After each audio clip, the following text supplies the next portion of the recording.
Hello, welcome to Foreign Policy Focus. This is episode 183, and I am the show's host, Kyle. On this episode, I'm going to be discussing the Korean peace process. There's been a lot of very important news to come out about this in the past week. I'm going to put that news into the bigger picture and then talk about what impacts this could have on the Trump-Kim summit that's going to be coming up in a few weeks, and what the prospects for Korean peace are. So if you want to share the show, foreignpolicyfocus.libsyn.com, where all my work can be found at libertarianinstitute.org. And the brand new news website is immersionnews.com, and you could go and check out that, and you can find all the news that I'm always posting, stay up everywhere in the world. So I think it was late last week that we saw this news report come out from the South Koreans saying that they believe that the Koreans could come to some sort of peace deal or negotiation to end the Korean War at an upcoming peace talk plan between Korean leadership.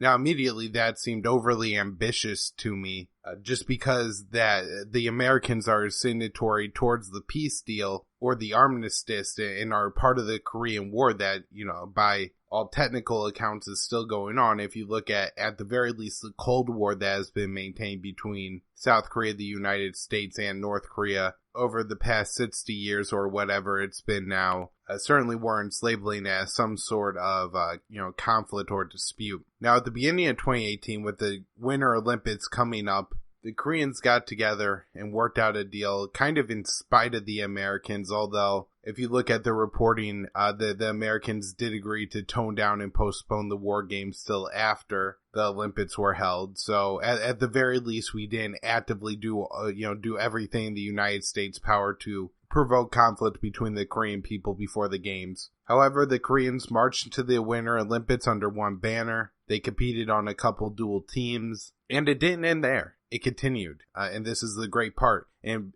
peace talks continued, and they continued to work on deals and agreements and negotiation. And this has led to a meeting of Korean leaders. Moon Jae-in, Kim Jung Un have sat down and met, and this is a huge accomplishment. But it didn't end there. They continued, and now they're bringing Americans into this peace process. And we had the big announcement that Donald Trump would meet with Kim Jung Un. I think Trump has now said that that'll happen either at the end of May or the beginning of June. And so at a place where in 2017, and especially, from April on, where you had the nerve agent attack on Kim Jong Un's half-brother tensions were very heated and very hostile. And there were real threats that America was going to go through with some kind of bloody nose attack to lead to direct war conflict with Koreans. There's also, I think, a threat that when Trump took office, he drew something of a red line on Korea and basically said that if Korea had the ability to target American cities with nuclear weapons, then he would take that as a threat from the Koreans. Or from the North Koreans, excuse me. And so, there's real concern, that we're at war in 2017, but this seems to completely switch. As you're going to hear in the clip I'm going to play, Trump has been, flexible on the issue, as I guess what he would like to call it. Now, to some extent, any talk of a peace deal between the Koreans without the American involvement would have to be somewhat ceremonial. At the end of the day, the North Koreans are much more concerned about the military might and the military presence of the Americans over the South Koreans. And when you look at the North Korean demands, you can see this is reflected here. They're not demanding that the South Koreans do anything with their military. They're, at least up until this point, have been asking for the American military to leave the Korean Peninsula. However, very interesting, Trump then tweeted out that he gave his blessing to the Koreans to move forward with a peace deal. And so in some sense, I think people see this as condescending, and definitely the language makes it a little bit so. And you can see Trump being seeing himself as a great negotiator of the world that's getting all the pieces on the chessboard to kind of do what he wants and kind of being gloaty and happy about it. But at the same time, people were going to immediately start asking Trump, well, what's your take on this? Because America's at war with the North Koreans too, and the South Koreans are cutting a deal. What does that mean? And so him endorsing this was a real and very important thing. And so, as condescending as that tweet may have been, and as ridiculous as it may seem to give Donald Trump praise for giving his blessings for peace somewhere in the world, I do think, we have to say, thank you, Donald Trump, for sending out that tweet. We are moving closer to peace on the Korean Peninsula, and at least as so far in 2018, Donald Trump has not gotten in the way of that. Then we had Trump tweeting that there were extremely high-level talks occurring between the United States and North Korea, and we found out those talks were very high indeed, and the United States CIA director and nominee to be Secretary of State Mike Pompeo traveled to North Korea to meet with Kim Jung Un. So the fact that Pompeo went there must mean that relations are okay between the United States and North Korea right now. There must be pretty good channels of communication to allow this meeting to have been orchestrated. And so, these are all things that point to good signs that right now, at least the communication, the diplomatic channels between the United States and North Korea is pretty good. Now I'm going to play a clip, and this is from the 18th when Trump was holding a press conference with the Japanese Prime Minister. This clip really has nothing to do with the Japanese Prime Minister, but that's a press conference. Thank you very much, Mr. President. Mr. Prime Minister, nice to see you again. Mr. President, you sent your CIA director to Pyongyang a couple of weeks ago, and he returned without 3 Americans who are being detained there, and also without any other visible signs of concessions the North Koreans had made to the United States in advance of your meeting with Mr. Kim. My question is, do you intend or are you willing to sit down with Kim Jung Un if Americans are still being held in North Korea? And will you insist on other tangible concessions from the North Koreans in return for gestures like sending a potential future Secretary of State to North Korea? Thank you, Mark, very much. The fact is that they do have 3 prisoners. We have been talking about them. We're negotiating now. We are doing our very best. As you know, they've been there a long time, and it's harsh treatment. We fought very hard to get Otto Warmbier back, and when we came back, he was in very, very bad condition. It was a very sad event. We are likewise fighting very diligently to get the 3 American citizens back. I think there's a good chance of doing it. We're having very good dialogue. We will keep you informed. But we are in there, and we are working very hard on that. We have come a long way with North Korea. We were, as you know, and when I say we, for many years they've been talking to North Korea, and nothing's happened. This should have been taken care of by past administrations when they were not nearly so far along. But we put unbelievably powerful sanctions on and many other things. I want to thank publicly President Xi of China, who has done more for us than he's done for any other administration or than any leader of China has done for any president or administration. He has clogged up the border, as you know, and he's done it very, very powerfully. He would tell you himself that he never thought he would go to this extent, and I appreciate that very much, but it's put a lot of pressure on. As you know, 93% of the goods coming into North Korea come in from China, and President Xi understands that this is a very important set of months that are lying ahead. He doesn't want to see a Korea, North Korea, or any Korea that has nuclear weapons either. So he's also fighting for China when it comes to this. But he has been terrific. Can he be better? I always say, yes, he can be better. I said, President, you've been great. Can you be better? Yes. But he's been very good. And it's had a big impact. And what we've done has had a big impact. So we've never been in a position like this with that regime, whether it's father, grandfather, or son. And I hope to have a very successful meeting. If we don't think it's going to be successful, Mark, we won't have it. We won't have it.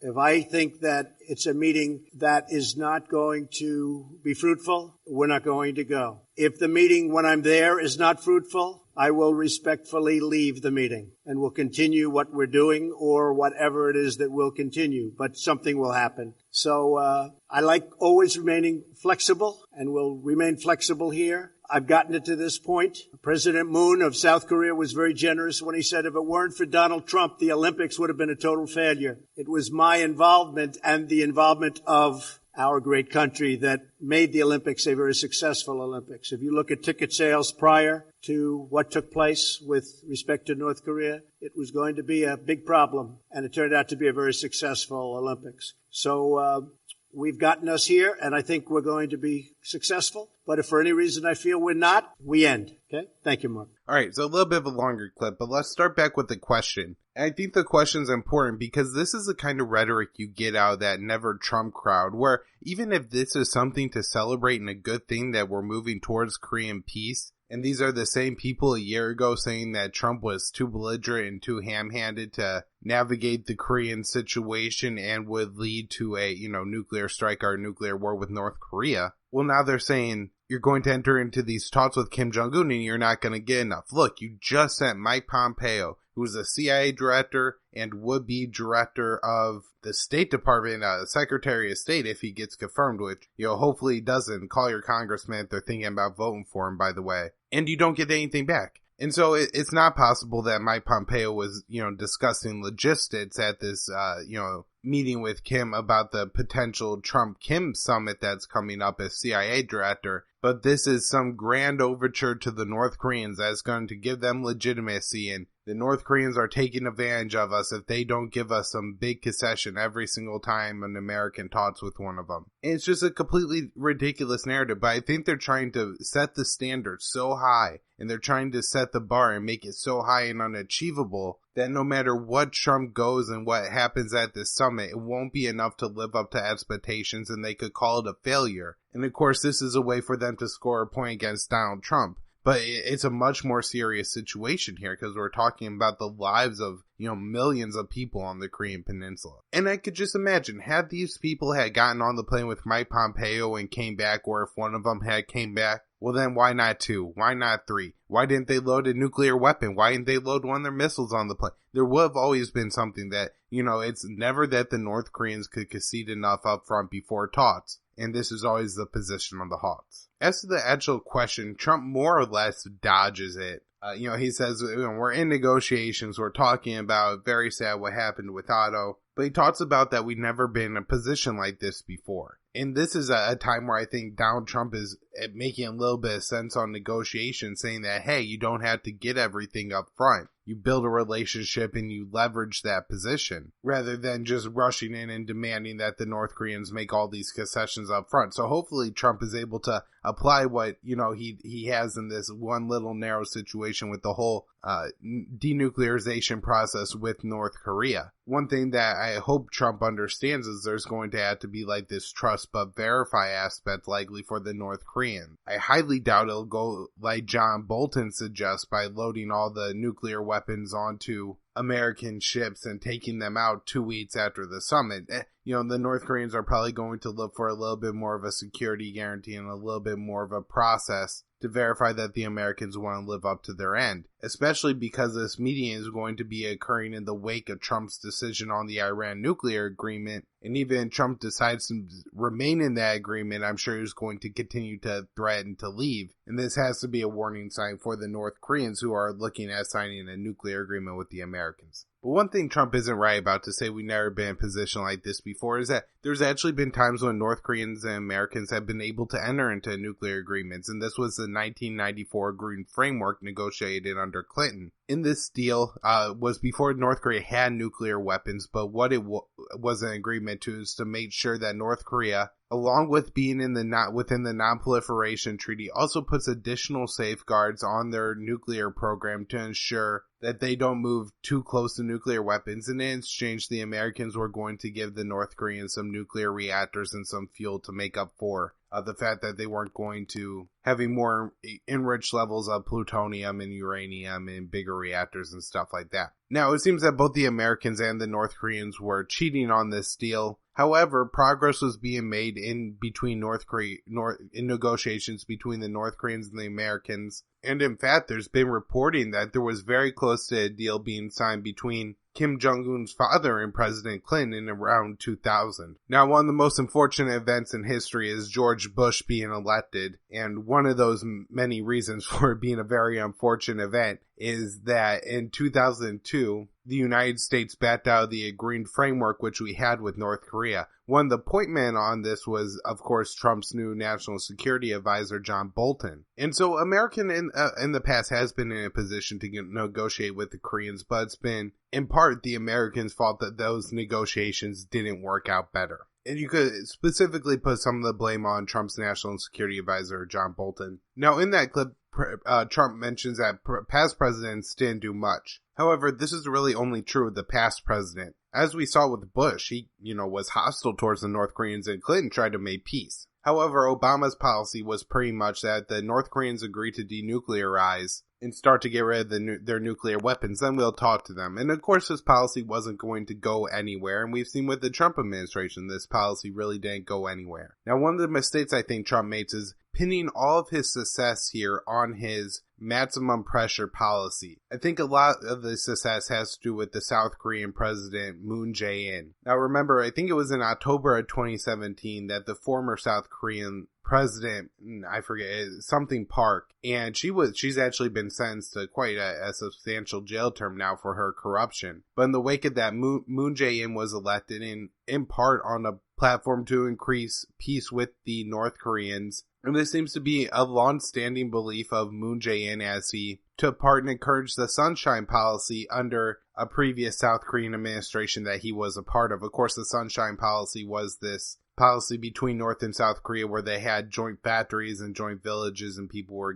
able to get together and was part of the peace process before Bush and Bolton messed it up real good. But Moon Jae-in has really pushed for this peace. He's extended a hand to the North Koreans and accepted when North Korea extended a hand to South Korea. And so if I think you're going to give credit anywhere to these moves towards peace, it has to be with Moon Jae-in. I'm not sure how helpful Trump's maximum pressure campaign has been. Maybe Kim Jung Un really assesses that Trump is a serious madman and is terrified that if he doesn't give up his nuclear weapons, then he is going to get nuked himself.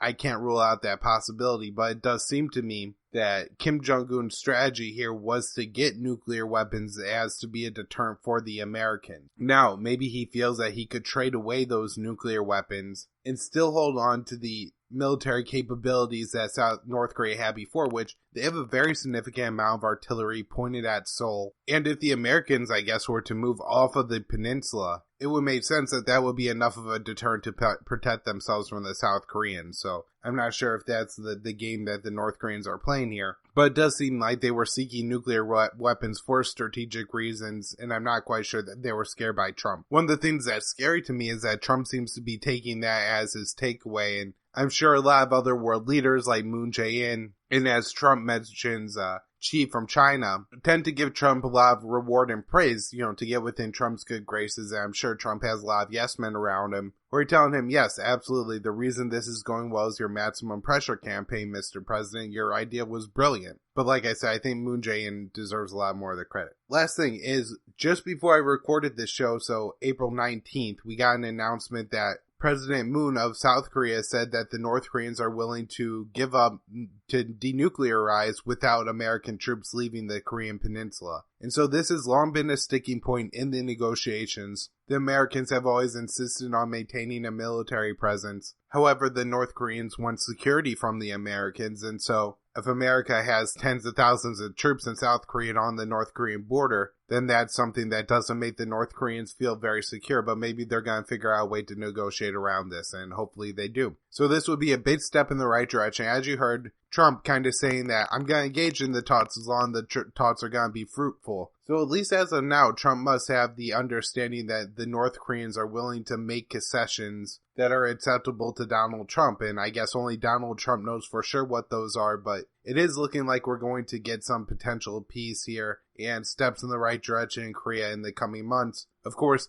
Pompeo and Bolton paint themselves as very dangerous spoilers to this. And we have to hope these announcements, these public announcements from leaders like Kim Jung Un and Moon Jae-in saying that, hey, North Korea is really willing to negotiate here, is going to be powerful enough to draw Trump away from, whatever Bolton and Pompeo are telling him. A couple more things I want to talk about. One is Turkey is playing a pretty significant role right now geopolitically, and I just wanted to touch on some of the things going on. Now, typically when we talk Turkey, we talk their southern border with Syria and their relationship with the Kurds, but the Turks also have a pretty hostile relationship with the Greek government. Now, if you look at a map, you say, hey, Turkey and Greece don't live that close together all the time. There's a pretty big sea right in the middle of most of the two countries. But this is actually where most of the issues take place because there's a bunch of islands out there in the sea between the two. And so that creates complications with airspace. Now, Greece says since 2016 we had the coup and Erdogan assumed a lot of power in Turkey. who is, of course, right now the president of Turkey. Turkey starts committing violations of Greek airspace a lot more, and I actually read an article that this continued to expand in 2017 and is on pace for a high in 2018 as well. Now, this is somewhat in the news because recently a Greek fighter jet ended up crashing after the Greek government says that fighter jet was engaged in intercepting Turkish jet. Now, Greece and Turkey are both NATO allies. However, it does seem like there's some real tensions between the two countries. Another source of tensions is the 2016 coup. Some military generals that are alleged to be a part of the coup fled to Greece after the coup fell apart. And so Turkey has been demanding that Greece extradite those men back to Turkey, and Greece has so far been refusing. Also in relationship with the 2016 coup, Turkey has alleged to have kidnapped up to 80 people living abroad and brought them back to Turkey over charges of being involved in the coup. In northern Afghanistan, there's a population of Turkish people,